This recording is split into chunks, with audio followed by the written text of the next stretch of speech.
ओम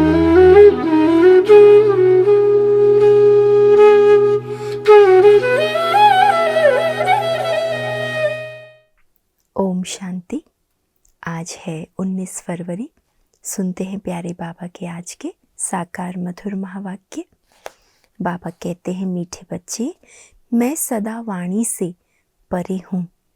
मैं आया हूँ तुम बच्चों को उपराम बनाने। अभी तुम सब की वानप्रस्थ अवस्था है, अब वाणी से परे घर जाना है। बाबा कह रहे, मैं सदा वाणी से परे हूँ। मैं आया हूँ तुम बच्चों को उपराम बनाने। अभी तुम सब की वानप्रस्थ अवस्था है, अब वाणी से परे घर जाना है। उपराम होकर वाणी से परे अपने घर जाना है। प्रश्न है, अच्छा पुरुषार्थी स्टूडेंट किसको कहेंगे? उनकी मुख्य निशानी सुनाओ। उत्तर, अच्छा पुरुषार्थी स्टूडेंट वह है जो अपने आप से बातें करना जानता हो, सूक्ष्म स्टडी करता हो। पुरुषार्थी स्टूडेंट सदा अपनी जांच करते रहेंगे कि हमारे में कोई आसुरी स्वभाव तो नहीं है, दैवी गुण कहाँ तक धारण किए हैं। वह अपना रजिस्टर रखते हैं कि भाई भाई की दृष्टि सदा रहती है, क्रिमिनल ख्यालात तो नहीं चलते। ये है अच्छे पुरुषार्थी स्टूडेंट की निशानी। क्योंकि स्टूडेंट माना जो स्टडी करता हो, लेकिन बाबा कह रहा है अच्छा स्टूडेंट वो जो सूक्ष्म स्टडी करता हो, बहुत गहराई से। तो विशेष क्या क्या चेक करेंगे? हमारे में कोई आसुरी स्वभाव तो नहीं है, दैवी गुण कहाँ तक धारण किए हैं। वो अपना रजिस्टर रखते हैं कि भाई भाई की दृष्टि सदा रहती है, क्रिमिनल ख्यालात तो नहीं चलते। ये सब जांच करते रहेंगे। ओम शांति। रूहानी बच्चों प्रति जो भी वाणी से परे जाने लिए, गोया घर जाने लिए पुरुषार्थ कर रहे हैं, वह सभी आत्माओं का घर है। तुम समझते हो अभी हमको ये शरीर छोड़कर घर जाना है। पुराना शरीर छोड़, पुराना दुनिया, ये जो घर है ये छोड़ अपने घर जाना है। बाप कहते हैं, मैं आया हूँ तुमको घर ले जाने। अर्थ, अभी तो हम पराए घर में है ना, तो बाबा अपने घर ले जाने आए हैं। इसीलिए इस देह और देह के संबंधों से उपराम होना है। ये तो छीछी दुनिया है, ये भी आत्मा जानती है हमको अब जाना है। बाबा आया है पावन बनाने के लिए, फिर से हमको पावन दुनिया में जाना है। ये अंदर में विचार सागर मंथन होना चाहिए, और कोई को ऐसा विचार नहीं आएगा। तुम समझते हो हम खुद अपनी दिल से ये शरीर छोड़ अपने घर जाकर फिर नए पवित्र संबंध में, नई दुनिया में आएंगे। ये स्मृति भी बहुत थोड़ों को रहती है। कौन सी स्मृति? हम ये पुराना घर, पुरानी दुनिया छोड़ अपने घर, अपने पवित्र नए संबंध में आएंगे। बाप कहते हैं, छोटे बड़े बूढ़े आदि सबको वापस चलना है। सिर्फ बुजुर्ग नहीं, लेकिन छोटा हो बड़ा हो कोई भी हो, सबको जाना है। फिर नई दुनिया के पावन संबंध में आना है। घड़ी घड़ी बुद्धि में आना चाहिए कि हम अब घर जाने के लिए तैयारी कर रहे हैं। जो करेंगे वही साथ चलेंगे। सीधी सी बात बाबा सुनाते हैं, जो तैयारी करेगा घर जाने की वही साथ जाएगा। जो अभी ईश्वर अर्थ करते हैं वह जाकर पद्मा पदम पति बनते हैं नई दुनिया में। वह लोग इस पुरानी दुनिया में इनडायरेक्ट करते हैं, समझते हैं ईश्वर इसका फल देंगे। अब बाप समझाते हैं, वह तुमको अल्पकाल क्षण भंगुर मिलता है, माना क्षण भर में खत्म हो जाने वाला, सदा काल का नहीं मिलता। अब मैं आया हूँ तुमको राय देता हूँ, अभी जो देंगे वह तुमको 21 जन्म के लिए पदम होकर मिलेगा। तुम समझते हो बड़े घर में जाकर जन्म लेंगे, हम तो नारायण अथवा लक्ष्मी बनेंगे। तो फिर अंदर में समझते हो हम बड़े घर में जाएंगे, लक्ष्मी नारायण बनेंगे, तो फिर इतनी मेहनत करनी चाहिए। हम इस पुरानी छीछी दुनिया से जाने के लिए तैयारी कर रहे हैं। ये पुरानी दुनिया, पुराना शरीर छोड़ना है। ऐसा तैयार रहना चाहिए जो पिछाड़ी के समय कोई भी याद ना आए। अगर पुरानी दुनिया या मित्र संबंधी आदि याद आए तो क्या गति होगी? तुम कहते हो ना, अंतकाल जो स्त्री सिमरे, इसीलिए बाप को फॉलो करना चाहिए। ऐसे नहीं बाबा बूढ़ा है तब समझते हैं ये शरीर छोड़ना ही है ना। ब्रह्मा बाबा बुजुर्ग है इसीलिए सोचते हैं कि जाना है, ऐसा नहीं। तुम सब बूढ़े हो, सबकी वानप्रस्थ अवस्था है, सबको वापस जाना है। इसीलिए बाप कहते हैं इस पुरानी दुनिया से बुद्धि योग तोड़ दो, अब तो जाना है अपने घर। फिर जितना वहाँ ठहरना होगा उतना वहाँ ठहरेंगे, जितना पीछे पार्ट होगा तो पीछे शरीर धारण कर पार्ट बजाएंगे। जब आने का समय होगा नीचे, उस अनुसार आएंगे और पार्ट बजाएंगे। कोई तो 100 वर्ष, कम 5000 वर्ष, 5000 वर्ष में से 100 वर्ष कम भी शांति धाम में रहेंगे। पिछाड़ी को आएंगे। देखो बाबा कह रहे जैसे काशी कलवट खाते हैं सब पाप झट खलास हो जाते हैं। पिछाड़ी में आने वालों के पाप क्या होंगे? आए और गए, बाकी मोक्ष कोई को मिल न सके। अगर सिर्फ 100 वर्ष का पार्ट है तो उनको क्या कहेंगे? जैसे बाबा कई बार कहते हैं, मच्छर आया और मर गया, कोई पार्ट नहीं, कोई वैल्यू नहीं। तुम्हारा पार्ट है शुरू में आने का, आखिरी में नहीं, शुरू में आना है। तो बाप कहते हैं बच्चे इस पुरानी दुनिया को भूलते जाओ, अब तो चलना है। 84 का पार्ट पूरा हुआ, तुम पतित बन गए हो। कितना बाबा स्मृति दिला रहे हैं, अब पार्ट पूरा हुआ, तुम पतित बन गए। ये पुरानी दुनिया है, पराया राज्य है, अपने घर जाना है। कितनी बार बाबा ने स्मृति दिला दी। अब फिर अपने को आत्मा समझ बाप को याद करो, दैवी गुण भी धारण करो। बाप समझाते हैं बच्चे अपनी जांच करते रहो, हमारे में कोई आसुरी स्वभाव तो नहीं है। तुम्हारा दैवी स्वभाव होना चाहिए, उसके लिए चार्ट रखो तो पक्के होते जाएंगे। परंतु यहाँ परंतु बाबा क्या कहता है? माया ऐसी है जो चार्ट रखने नहीं देती। 2-4 दिन रख कर फिर छोड़ देते हैं, क्योंकि तकदीर में नहीं है। तकदीर में होगा तो बहुत अच्छी रीति रजिस्टर रखेंगे। स्कूल में रजिस्टर ज़रूर रखते हैं, यहाँ भी सभी सेंटर्स में सबका चार्ट रजिस्टर रखना है।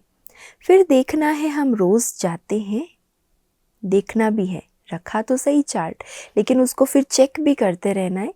कल जो मेरी स्थिति थी या जो मेरा चार्ट था आज उससे बेहतर है या मैं वैसे के वैसे ही हूँ। फिर तो हम महीनों क्या सालों भी चार्ट लिखेंगे, हम उसी जगह रहेंगे।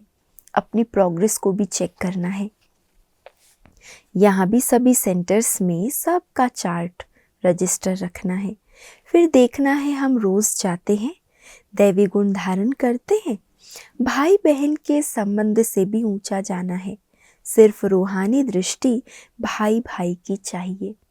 हम आत्मा हैं, कोई की क्रिमिनल दृष्टि नहीं। भाई बहन का संबंध भी इसीलिए है क्योंकि तुम ब्रह्मा कुमार कुमारियाँ हो, एक बाप के बच्चे हो। इस संगम युग पर ही भाई बहन के संबंध में रहते हैं, तो विकार की दृष्टि बंद हो जाए। एक बाप को ही याद करना है, वाणी से भी परे जाना है। ऐसे ऐसे अपने से बातें करना, यह है सूक्ष्म स्टडी। मोटे मोटे रूप में तो हम सब देखते हैं, हाँ मैं अमृत वेले उठता हूँ, मुरली सुनता हूँ, बाबा को याद करता हूँ, लेकिन सूक्ष्म स्टडी क्या है? अंदर ही अंदर अपने आप से बातें करते रहना, अपने स्वचिंतन का पुरुषार्थ में लगे रहना, ये है सूक्ष्म स्टडी। इसमें आवाज़ करने की दरकार नहीं है। ये तो बच्चों को समझाने के लिए आवाज़ में आना पड़ता है, वाणी से परे जाने के लिए भी समझाना पड़ता है। अब वापस जाना है, बाप को बुलाया है कि आओ हमको साथ ले जाओ। हम पतित हैं, वापस जा नहीं सकते। पतित दुनिया में अब पावन कौन बनाए? साधु संत आदि कोई पावन बना न सके, खुद ही पावन होने के लिए क्या करते हैं? साधु सन्यासी जो भी हैं, सब लोग खुद पावन होने के लिए गंगा स्नान करते हैं, बाप को जानते नहीं। जिन्होंने कल्प पहले जाना है वही अब पुरुषार्थ कर रहे हैं। ये पुरुषार्थ भी बाप बिना कोई करा नहीं सकता। जब तक बाबा ना आए तब तक ऐसा पुरुषार्थ वाणी से परे जाने का कोई करा न सके। बाप ही सबसे ऊंच है। ऐसे बाप को पत्थर ठिक्कर में कहने से मनुष्य का क्या हाल हो गया है। सीढ़ी उतरते ही आए हैं। कहाँ वह संपूर्ण निर्विकारी, कहाँ ये संपूर्ण विकारी। इन बातों को मानेंगे भी वही जिन्होंने कल्प पहले माना होगा। तुम्हारा फर्ज है जो भी आए उनको बाप का फरमान बताना। सीढ़ी के चित्र पर समझाओ। सभी की अब वानप्रस्थ अवस्था है। सभी शांति धाम और सुख धाम में जाएंगे। सुख धाम में वह जाएंगे जो आत्मा को बुद्धि योग बल से संपूर्ण पवित्र बनाएंगे। क्या कहा बाबा ने? सुख धाम में वो जाएंगे जो आत्मा को बुद्धि योग बल से संपूर्ण पवित्र बनाएंगे। शांति धाम में तो सबको ही जाना है, लेकिन सुख धाम में सेलेक्टेड आत्माएं जो सतो प्रधान संपूर्ण पवित्र होगी। भारत का प्राचीन योग भी गाया हुआ है। आत्मा को अब स्मृति आती है, बरोबर हम पहले पहले आए हैं, अब फिर वापस जाना है। तुमको अपना पार्ट याद आता है? जो स्कूल में आने वाले नहीं हैं उनको याद भी नहीं आता है कि हमको पवित्र बनना है। पवित्र बनने में ही मेहनत करनी पड़ती है। बाप कहते हैं अपने को आत्मा समझ, मुझे याद करो तो विकर्मा जीत बनेंगे, और बहन भाई समझो तो दृष्टि बदल जाएगी। दो बातें, अपने को आत्मा समझ मुझे याद करो तो विकर्मा जीत बनेंगे, और बहन भाई समझो तो दृष्टि बदल जाएगी। सतयुग में दृष्टि खराब नहीं होती। बाप तो समझाते रहते हैं, बच्चे अपने से पूछो। क्या पूछना है? हम सतयुगी देवता हैं या कलयुगी मनुष्य हैं? तुम बच्चों को बहुत अच्छे अच्छे चित्र, स्लोगन आदि बनाने चाहिए, जिससे मनुष्यों की बुद्धि खुल जाए, मनुष्यों की जो दृष्टि है वो बदल जाए, भावनाएं ज्ञान की हो जाए। ऐसे चित्र और स्लोगन बनाना है। एक कहे कलयुगी हो या सतयुगी, दूसरा फिर दूसरा प्रश्न पूछे, ऐसे धूम मचा देनी चाहिए। देखो बाबा को कितना उमंग है ना, सेवाएं कैसे करें हम। बाप तो श्रीमत देते हैं पतितों को पावन बनाने की, बाकी धंधे आदि से हम क्या जाने। बाप को बुलाया ही है कि आकर मनुष्य से देवता बनने का रास्ता बताओ, वह मैं आकर बताता हूँ। कितनी सिंपल बात है, इशारा ही बहुत सहज है। मन मना भव, अपने को आत्मा समझ, बाप को याद करो। अर्थ ना समझने के कारण गंगा को पतित पावनी समझ लिया है। पतित पावन तो बाप है। अभी सभी के कयामत का समय है। ये समय है सबकी कयामत का। हिसाब किताब चुकतो कराए वापस ले जाते हैं। बाप समझाते हैं तो समझते भी हैं, परंतु तकदीर में नहीं है तो गिर पड़ते हैं। बाप कहते हैं भाई बहन समझो, कभी खराब दृष्टि ना जाए, कभी खराब दृष्टि ना हो। बाबा तो कहता है बहन भाई से भी ऊंची, भाई भाई की दृष्टि रखो। किसको काम का भूत, लोभ का भूत आ जाता है, अनेक प्रकार के भूतों की प्रवेशता है। कभी अच्छा खाना देखा तो आसक्ति जाती है। चने वाला देखेंगे दिल करेगी खाने की, फिर खा लिया तो कच्चा होने के कारण जल्दी असर पड़ जाता है। अवस्था परिपक्व नहीं है ना, तो अवस्था पर तुरंत असर पड़ जाता है, बुद्धि भ्रष्ट हो जाती है। माँ बाप अनन्य बच्चे जिन्हों को सर्टिफिकेट देते हैं उनको फॉलो करना चाहिए। क्या कह रहे बाबा? सबको फॉलो नहीं करना।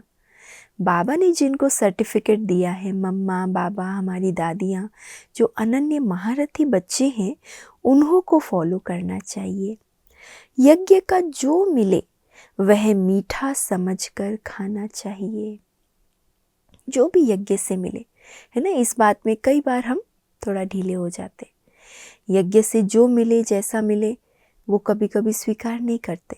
हमें अच्छा खाना होना चाहिए, हमें ऐसा ही होना चाहिए भोजन, हमारे लिए यही बनना चाहिए, ये आसक्तियाँ जाती है। तो बाबा स्मृति दिला रहे हैं, देखो शुरू में हमारी दादियों ने, बाबा ने तो उनको क्या कितनी परीक्षाएं बाबा ने ली, 3 टाइम या 2 टाइम का भी भोजन नहीं होता था, फिर भी देखो कितनी उनकी अवस्था परिपक्व, कितनी दृढ़ता, एक बल एक भरोसा।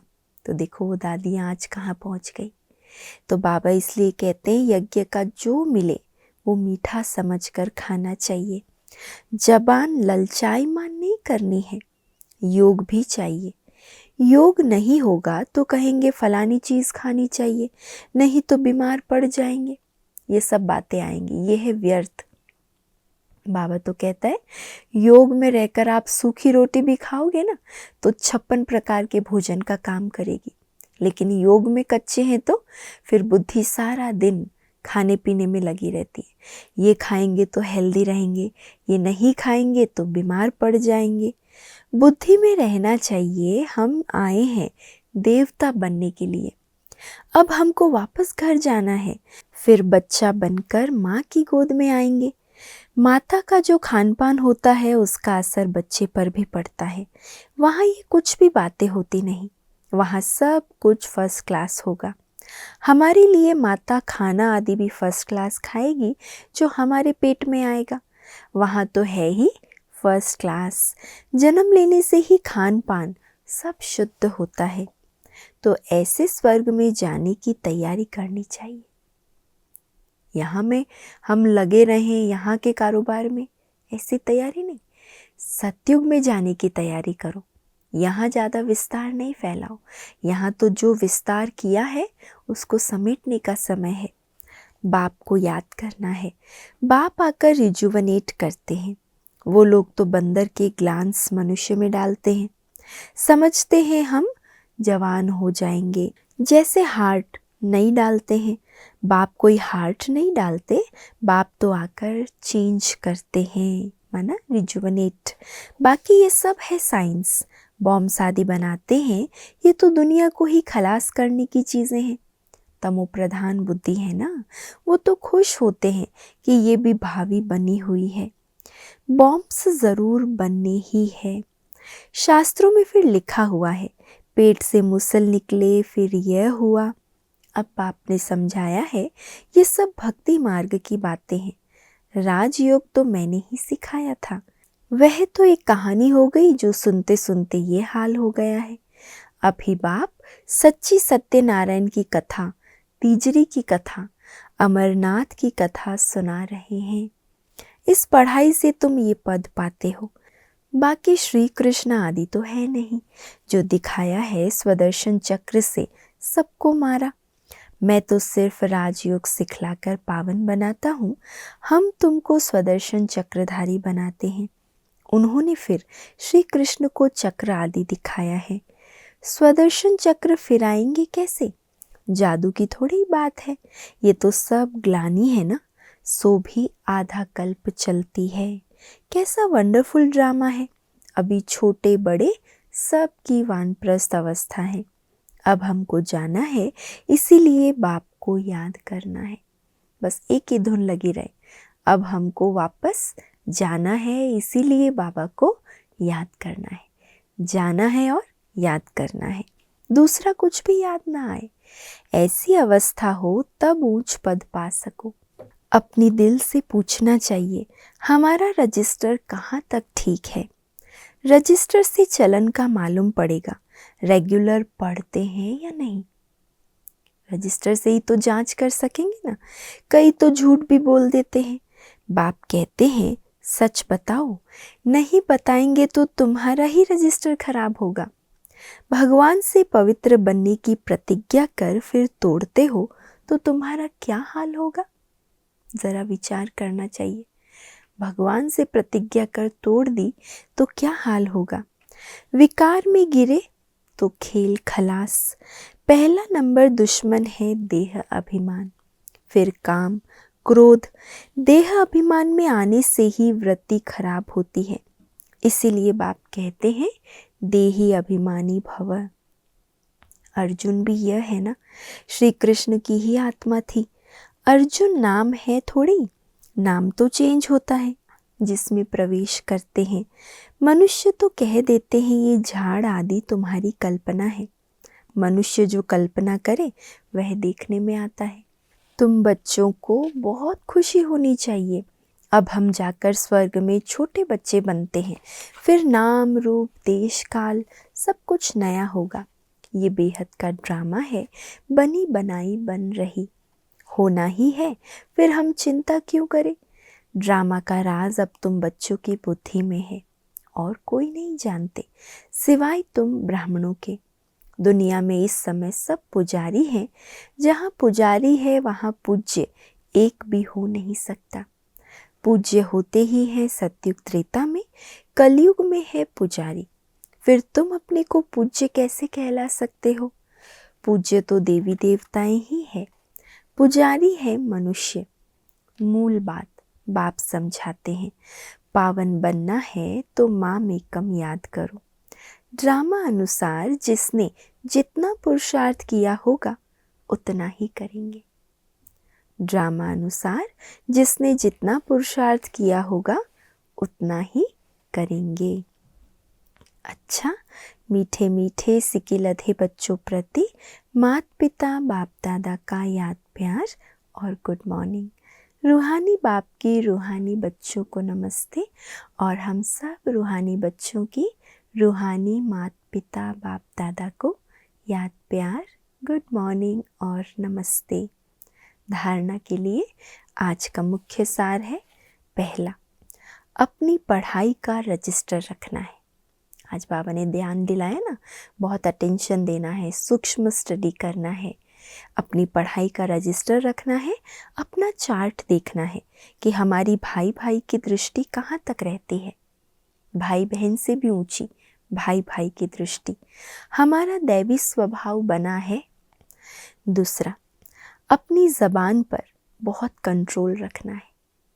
इसके लिए बाबा ने क्या सुनाया, यज्ञ का जो भी मिले वह मीठा समझकर स्वीकार करना है और बड़े प्रेम से स्वीकार करना है। जैसे मम्मा बाबा कितना प्यार से यज्ञ का भोजन स्वीकार करते थे। मम्मा कभी ब्रह्मा भोजन में कोई गलती नहीं निकालती थी, चाहे उसमें नमक ना हो, चाहे कुछ मसाला ना हो या टेस्ट ना हो, तो भी मम्मा उतना ही प्यार से खाती थी जैसे टेस्टी भोजन हो। फीका लग रहा है या उसमें कोई स्वाद ही नहीं है, ये मम्मा के चेहरे पर कभी नहीं आता था। तो इसीलिए बाबा कहते अपनी ज़बान पर बहुत कंट्रोल रखना है। बुद्धि में रहे कि हम देवता बन रहे हैं, इसीलिए खान पान पर बहुत ध्यान देना है। ज़बान चलायमान नहीं होनी चाहिए, माँ बाप को फॉलो करना है।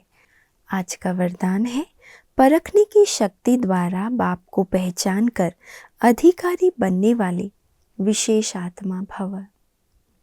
परखने की शक्ति द्वारा बाप को पहचान कर अधिकारी बनने वाले विशेष आत्मा भव। बाप दादा हर एक बच्चे की विशेषता देखते हैं, चाहे संपूर्ण नहीं बने हैं, पुरुषार्थी हैं, लेकिन ऐसा एक भी बच्चा नहीं जिसमें कोई विशेषता ना हो। सबसे पहली विशेषता तो कोटों में कोई की लिस्ट में हो। बाप को पहचान कर मेरा बाबा कहना और अधिकारी बनना, ये भी बुद्धि की विशेषता है। और कुछ हो ना हो लेकिन मेरा बाबा कहना, यही सबसे बड़ी विशेषता है। और अधिकारी बनना, ये भी बुद्धि की विशेषता है, परखने की शक्ति है। भगवान को पहचाना है ना गुप्त वेश में आए हुए, तो ये परखने की विशेषता है। इस श्रेष्ठ शक्ति ने ही विशेष आत्मा बना दिया। तो कभी नहीं सोचना कि मेरे अंदर कुछ भी विशेषता नहीं है। अरे सबसे बड़ी विशेषता है, आपकी नज़रों ने भगवान को पहचान लिया, यही सबसे बड़ी विशेषता है। स्लोगन, श्रेष्ठ भाग्य की रेखा खींचने का कलम है श्रेष्ठ कर्म, इसलिए जितना चाहे उतना भाग्य बना लो। संगम पर श्रेष्ठ भाग्य की रेखा खींचने का कलम है श्रेष्ठ कर्म, इसलिए जितना चाहे उतना भाग्य बना लो। और आज का व्यक्त इशारा है, चेक करो कि हर कर्मेंद्रिय मुझ राजा के ऑर्डर प्रमाण चलती है। ऑर्डर करे मन मना भव और मन जाए नेगेटिव और वेस्ट थॉट्स में। ऑर्डर करे मधुरता स्वरूप बनना है और समस्या व परिस्थिति अनुसार सूक्ष्म रूप में भी आवेश व चिड़चिड़ापन आ रहा है, तो क्या ये ऑर्डर प्रमाण है? हम चाहते किसी एक दिशा में जाना और मन जा रहा है अलग अलग दिशा में, तो बाबा कह रहे चेक करो क्या ऑर्डर प्रमाण है। लक्ष्य रहे मुझे ही मोल्ड होना है, मुझे ही मरना है। अभी का मरना, सदा के लिए जीना, तो मुझे ही मोल्ड होना है, मुझे ही मरना है। ये लक्ष्य पक्का करो। अच्छा, ओम शांति।